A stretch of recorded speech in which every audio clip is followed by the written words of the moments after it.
nous avons évoqué ce martyr de 1988 qui a marqué fortement l'opinion internationale, mais sans doute plus encore nombre de familles iraniennes dans leur chair.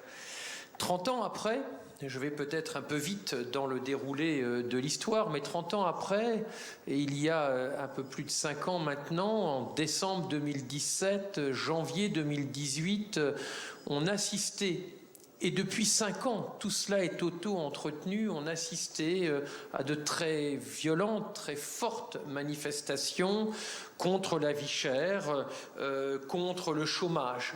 Et depuis 5 ans, de façon quasiment permanente, et nous en avons régulièrement fait état, nous notons des soulèvements, nous notons la répression simultanée ou quasiment.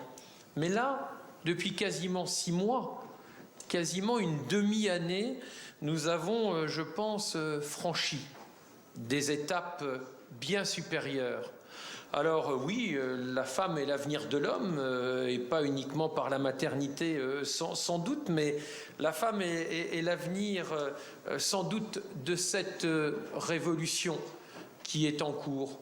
Une révolution qui peut être un bien grand mot aux yeux de certains, mais qui est plus, beaucoup plus que des troubles à l'ordre public, beaucoup plus que des rébellions dans plusieurs centaines de villes.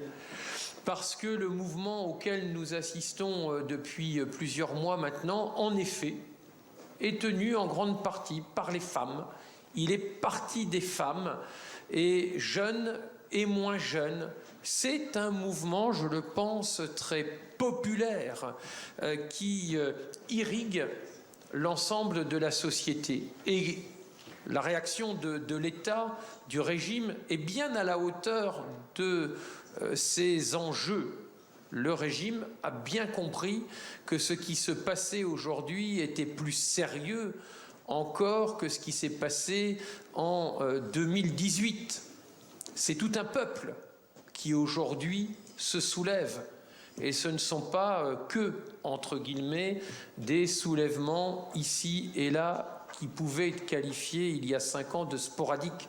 Non, c'est tout un peuple avec cet enchaînement d'un régime brutal et répressif. C'est l'occasion de rappeler, et la présidente Radjavi, de rappeler que la résistance, elle est bien là. Et pour emprunter, et je fais comme elle, au général de Gaulle et au 18 juin et aux jours qui ont suivi 40, rappeler que cette flamme de la résistance, elle ne peut pas, elle ne doit pas, mais elle ne peut pas s'éteindre. Parce que ce sont finalement chaque femme, chaque homme qui a été torturé, qui est condamné, qui entretient ce feu, qui est d'une certaine façon un feu sacré, qui unit tous les résistants du monde. Il y a quelques longues années encore, l'OMPI était classé parmi, parce que certains y avaient intérêt, était classé parmi les organisations terroristes. C'était facile. Et d'ailleurs, de temps en temps, on nous le reproche encore. Comment ?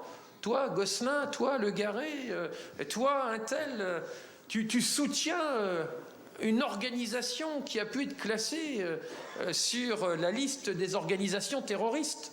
Le vent de l'histoire est sans doute en train de tourner.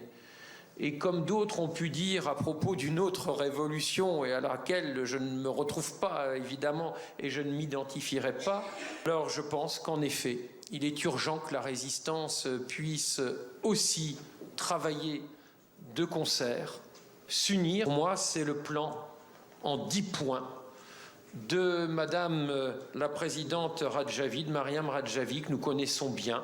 C'est ce plan que nous déclinons, qui affirme la séparation de la religion et de l'État, qui assure l'égalité entre les femmes et les hommes, qui assure, je fais simple, mais c'est évidemment emblématique et symbolique, qui fait de la démocratie le lendemain qui doit chanter en Iran pour que le régime déchante et qu'un chant mélodieux demain puisse nous permettre d'être à l'unisson. Je vous remercie.